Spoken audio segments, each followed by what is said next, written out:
Hello, everybody, and welcome back to another episode of Oxygen Not Included. In the last episode, we built this glow squid ranch right here. Um, just auto feed tubia. We have these glow squids. They come in. They can naturally eat the food that they need. This is producing us a decent bit of squid ink here, and as well as just the fact that once these guys start reproducing, we'll be able to get a little bit of more caviar input from them, um, based on however many extra eggs we have in here. It looks like we already have one egg in here. Um, so this is coming along really well. At this point, we have a lot of food. We're doing really, really well on food. We've got a bunch of barbecue from here, cooked seafood from these fish down here. Lettuce, just because I never got rid of these water weed. It doesn't hurt. These take so little water just having them down here on their own. Um, but what I want to do today, you can see we have a lot of rot piles on the floor here. Um, what I want to do is I want to make an infinite food storage for our base. So, and then that'll hook up into this kitchen better. So probably a redesigning of this entire kitchen. It might even get moved from this spot to somewhere that I can build it. I might need more than 4 tiles of space. We'll see. Um, it's basically just going to have an infinite food storage on a very cold plate somewhere. Um, I'm going to try to figure out how to make this. I've never made one of these before. But I'm guessing the basic idea is simple. We're probably just going to I really should have built a second thermal aqua tuner in here, but we're going to freeze a metal tile down to below freezing, and that will make it so that this food um, will be not just refrigerated but deep frozen. So there will be no change to the freshness of it at all. Um, so yeah, you can see this is stale. I don't know. I don't remember exactly how stale changes things. Oh, it just means soon expire. Okay. Um, so that's what I want to do. I want to build an infinite food storage in here, and I'm gonna have to go into a testing map to figure out how to make this first. So that's where we're gonna go first, and I'll come back here. All right. So, um, this is a basic kind of test that I'm trying to run here. So we just have a really cold block of, well, this is solid hydrogen down here. It doesn't really matter. There's just going to be something that cools this metal tile. And this is a vacuum, but just because they're sitting on a cold tile, it freezes the food itself. And so you can see it's a sterile atmosphere, deep freeze, and so there is no change to the freshness. That's what we want. Get them while they're hot. That's funny. Um, the biggest issue here that I'm finding, obviously, is that if I set this conveyor loader is meant to pick up like food that drops on the floor from um like the sushi bar or any of these that get finished. Um, the biggest issue here is that if I say like set all edible, right? It's just gonna loop here. Um, and so I need to come up with some way to make it so that the system doesn't keep looping the foods through over and over and over again. Oh wow, it even dropped some on the ground. Um, I'm thinking what I do is I separate this room and have it completely off away from the like we have one set of auto sweepers that take from in here, and then we send them to a conveyor receptacle um above like the workstations. And those conveyor receptacles will be filled with whatever materials are needed for that workstation, or ingredients, I should say. And then this will be at a higher priority than the return one. And so this it won't take from here, put in here, I'm pretty sure. I'll have to test that though, because if it does take from here and put it in here, even if the priority is lower, then we're gonna have some really big problems. Um, so let me test that. Okay, good. So as you can see, this is filled with nori, and this is requesting it. but since the priorities are lower, it's not going to take from here and put into here. If I said raise this to 8, then it would obviously take from and put in there. Um, and obviously, immediately, because I haven't fixed this yet, you can see the infinite loop immediately start back up again. So, my option for what I can do here is essentially I could have a bunch of um I can make this room a little bit bigger and have a dedicated auto sweeper, or just move all of this away from this auto sweeper, for instance.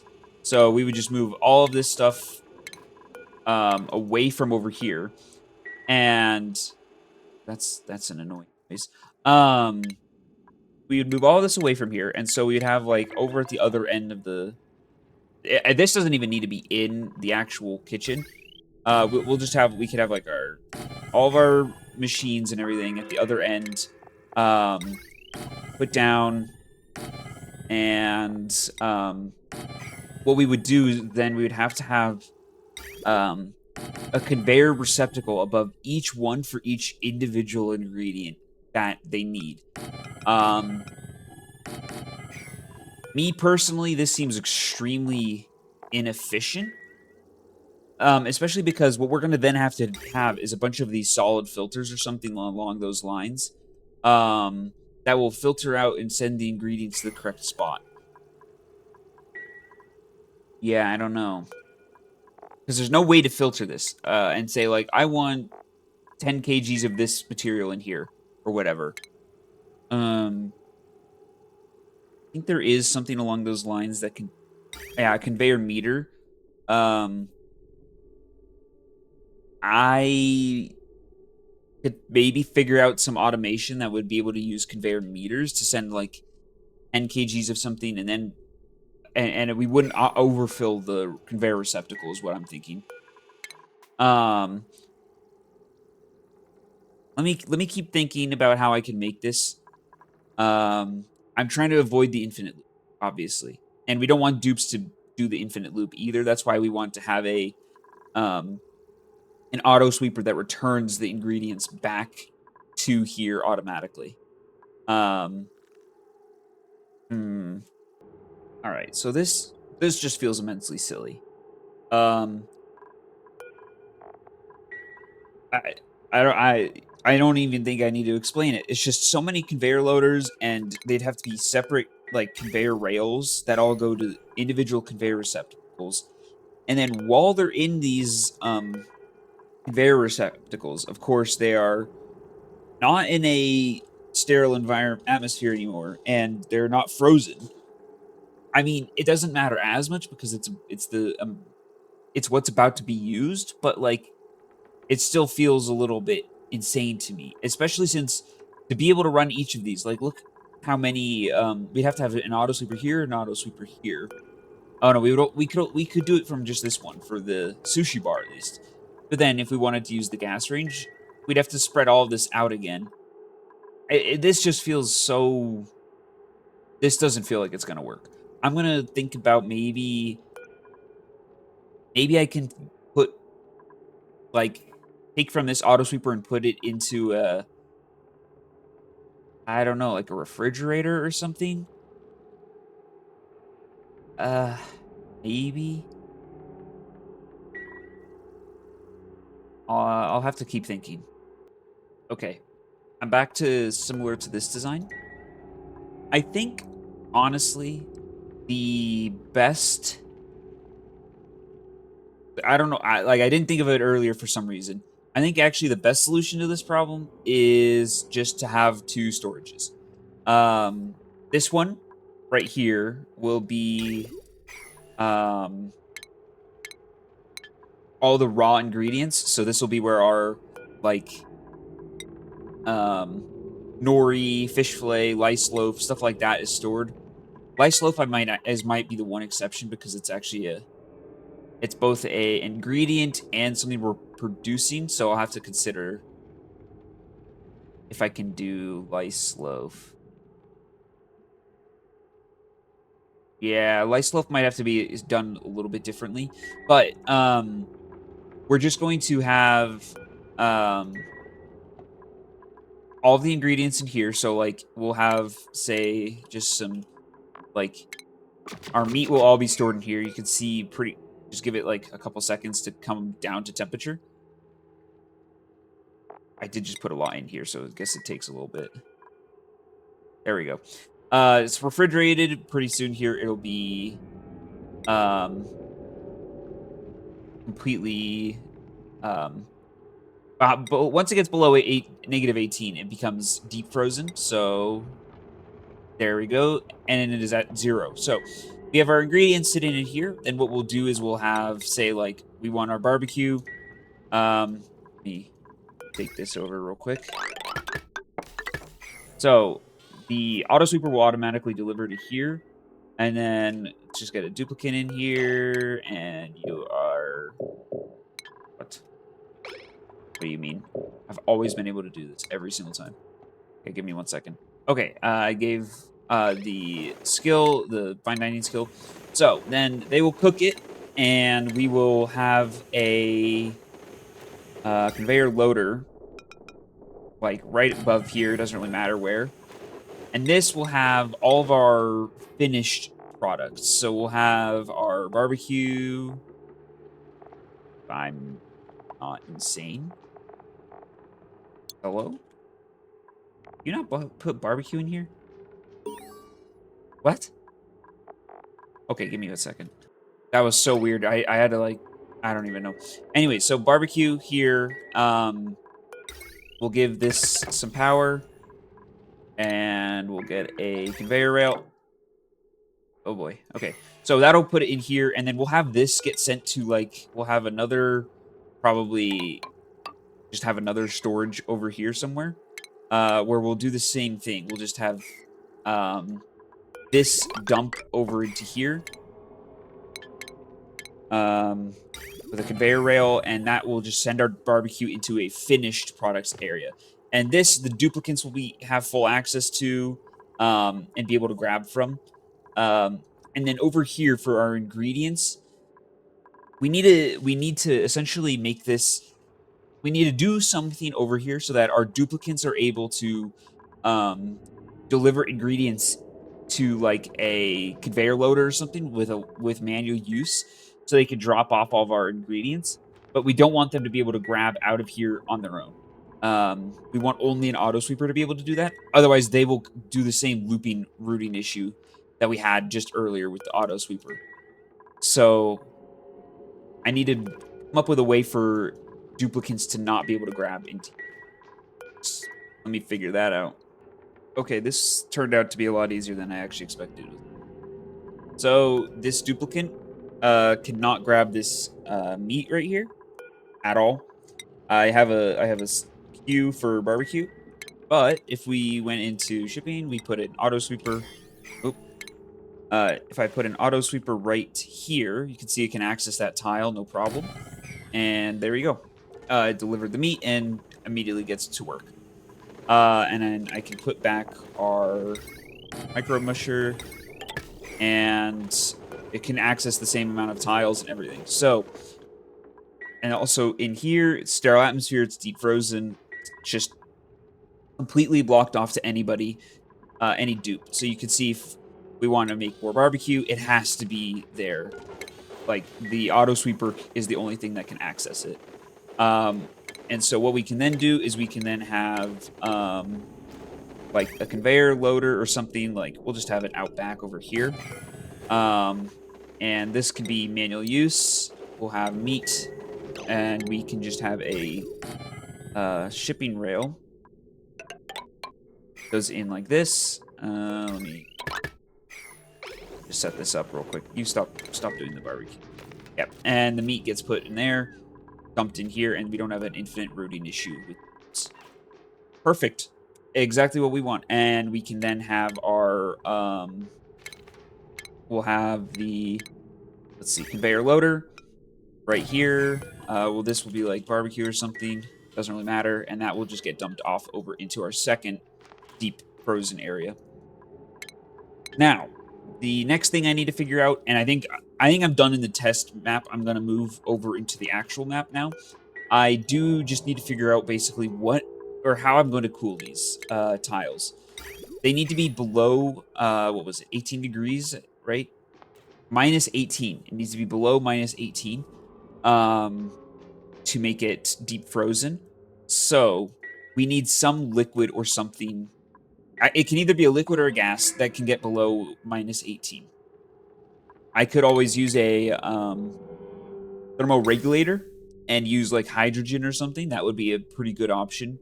Um, I believe none of the. I don't know if any of the waters can go that cold. Salt water can't. Polluted water might be able to. Minus 20.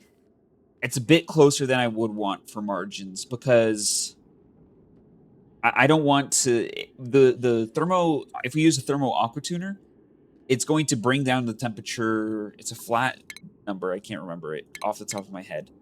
14 degrees. It'll bring it down a flat 14 degrees. So we'll have, and we only have 4 degrees of margin between the polluted water freezing and our food not being deep frozen. I think actually, you know, a good one that might work is ethanol, because ethanol, I believe, yeah, it can get really cold, no problem, and it's decent. It's good. It's got a good specific heat capacity. I don't know. Its thermal conductivity is probably, yeah, it's good. It's good enough for our purposes. It's lower than water, but not like horribly so. I think I'll use ethanol probably with the thermal aqua tuner, and we'll just put the thermal aqua tuner in with that our base's um like main cooling loop. Okay, back into our actual map. Okay, here we are back in our main base, and the biggest issue with our current setup is going to be trying to figure out how we can fit that system in, because we need a little bit of space below the room. So, and I don't have, obviously I have the ranch right below it that I can't exactly move very easily. So I think maybe we build the new and improved kitchen up here a little, like around this part, especially since it's closer to here. And if we need to fit in, well, we do need to put in a thermo aqua tuner in here, another one. Then this is where we should do it probably. Getting into this room is going to be a pain, and I should probably do it with Atmo suits, so I need to be careful. All right, let me make some space for this, and decide that I want it there or not. Okay, so I am going to put it right around here. Get these poke shells out of here. Um, and a slight change of plan. I was originally going to make the second like deep freeze area completely accessible to dupes, so they can just reach in and grab. I'm actually not going to do that, and I'm going to have an auto sweeper that puts it into a refrigerator that's been limited to like, I don't know, 1 kg or something. Probably more than that, but I mean, probably 20 kgs considering that's how many dupes we have. That's how much they'll eat every night. But the main reason for that is if we want to put anything into there, like, you know, dupes are messy eaters. They don't always finish their meal fully, and they drop it on the floor in the mess room. Or if they're walking somewhere and their activity stops, or if we get some through a printing pod, um, we're gonna want to put foods for the dupes to eat into the storage room somewhere. Um, so we're going to do that. We're gonna have like that 1 kg refrigerator that's a lower priority than the input, and we're just going to do that instead of having it fully open to the dupes. You'll see when I build it. All right. Autosave right as I start. Um, I'm building a little access point into the steam room here. I just blocked off. I just built to push all the gas out. Now I'm just going to deconstruct, and I put in a little bit of crude oil liquid lock. And we're going to build this ladder down so that they're forced to use Atmo suits, because obviously they'd get scalded if they went in here without Atmo suits. And we're going to put in a second thermal aqua tuner. At least, yeah, I think maybe it's difficult because hydrogen gas, those are the stats of it right there. I'll pull it up here, I guess. Um, And I was thinking of using ethanol, which has just slightly better specific heat capacity and thermal conductivity than hydrogen gas. Um, Now I do have to kind of think though. The thermoregulator, it's also minus 14. Hmm. Yeah, it produces a significant amount less heat and uses a significant amount less power. Um, and we would be getting almost the exact same amount of cooling factor, essentially. Ethanol is only like very, very slightly better than hydrogen. I think I'm going to use a thermoregulator instead. Yeah, just because the hydrogen will be easy to get, and then this requires basically no power and won't add much heat to this room. So, because I don't know if one steam turbine can handle two thermal aqua tuners running pretty much constantly either. So we're gonna do it this way. All right, let's see. Build the ladder, and then we'll seal this and make sure that they can only go down through there. Hot? Oh yeah, the oil's hot.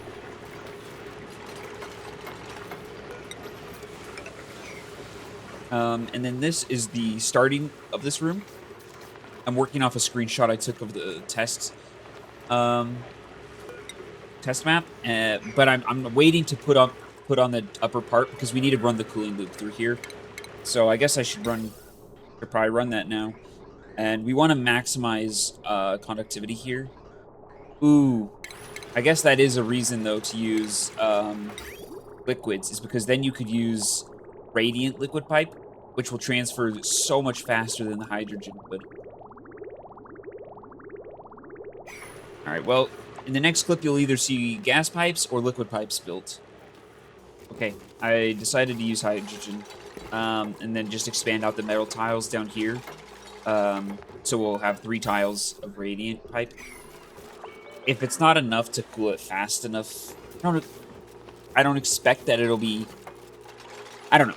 I don't think it'll be that much of a problem. Food isn't that high of like mass. It's just it's gonna be pretty hot coming off like the grill or something. Um, so we just want to make sure it doesn't have. You don't have to. I don't know. I don't want to deal with liquids as well up here, or and gases are easy. Okay, so now that they've built all of that, I can start building the upper structure, and they can now get down into here. So we're gonna break into the steam room. Oh wait, shoot. It's a good thing I did not just break those tiles, because this would release all of that steam, and the temperature would go straight through here, because I forgot to make this a vacuum. Like, this is a vacuum, but there's not a second one. Yeah, let me fix that. All right, we broke in here, put in the thermoregulator, we put in all the gas piping and stuff behind it, and an automation wire that just comes out.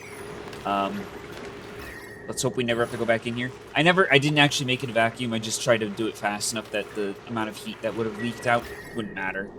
Which, yep, that's exactly what happened. So this insulated pipe is just going to run straight down to here, and it's going to just loop right back. And there's not going to be a container holding it or anything. We're just going to put enough hydrogen into the system that it should be fine. There might be 1 or 2 that back up though because of this. We'll be careful, sort of. We can always like wrench a single bit of hydrogen out if necessary. And I do though need put a thermo gas pipe sensor on here just so we turn it on when we need to. I have a long margin to work with here because let's just say if we hit hydrogen's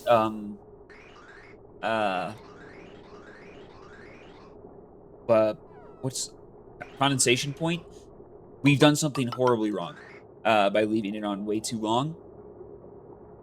If that happens, then it's honestly, I deserve it if that happens. So we're just going to act like it probably won't happen. and ignore the fact that that could be a possibility. I'll put this there. Okay. I'll probably put the... I do need to put the gas pipe thermosensor on somewhere. So I guess I'll put it on, like, here. And it's a little delayed from where it'll turn on to when it actually needs the cooling, but whatever. Maybe I'll put a buffer signal on. So you can sort of see how I did this. I vacuumed out this chamber, and now I'm putting some mucin over top to stop more gas from getting in. We're going to seal it fully once we're done. And that turned on for half a second, but you can see it is vacuum, and then this won't move. It's mucin. It's really viscous. We could just come in here and mop up the little bit that's left, and we'll sweep it all out. Well, there's nowhere to put mucin? Huh. But yeah, and then we'll just put the rubber tiles back right there, and over here, we'll put this one and this one back. Yeah. Let me find somewhere to dump mucin. So we're putting in the final touches. This is a vacuum in here, and you can see the metal tiles are starting to chill. We have our loop of hydrogen. Unfortunately, it's difficult to fully block any heat transfer, so the hydrogen is going to pick up a little bit of temperature on its way back to the thermoregulator, and also right as it leaves, it's going to.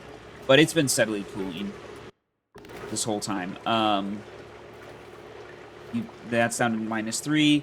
This one's a little bit warmer because it's after the first block, but that's to be expected. And then you can see all these different conveyor loaders and everything we've got going on here. So this is going to be the, well, I'll hook them all up and then I'll do a full show. So it is working. It's all on and doing how it should. Oh, that's probably higher for speed. I'm just going to leave these at 5. And that way they'll prioritize putting the ingredients into the bins instead of directly in the bins. So, oh, I need to put sushi roll on here. I'm still setting all the filters. Okay, I think it just picked it up, maybe. Oh, no, duplicants are doing it because they've got nothing else to do right now. Which is unfortunate. This... Actually, I'll put this as 7, just in case. You can see some just got sent over. Here is this is where they load the ingredients, which I think I'll just put all these as ingredients. Yeah. Basically, I just need to go through and set all the different, like, filters for these things. So this is the ingredient storage bin, as you can see, storage area, and they are slowly getting down to temperature. It takes a little bit longer, especially since this, you know, it's not the space metal that I had in the test, or, and it's not like -273. It's not basically absolute 0, but they will refrigerate over time, and this you can see can pick it up, put it in here, and then when this is done cooking, it goes into this bin, which is our finished foods bin. And that'll get sent over, across, and down into here, which will then go into these refrigerators. Now you can see there's a bit of rotten stuff in here. I do need to have like something to do about that, otherwise it will off gas, I believe. So I'm gonna put a little storage bin like here and that reach there, and that'll just pick up any random rotten stuff that we have. Occasionally, because they break down into polluted dirt, and the polluted dirt off gases, and we don't want any off gassing, so we want to take that out as fast as we can.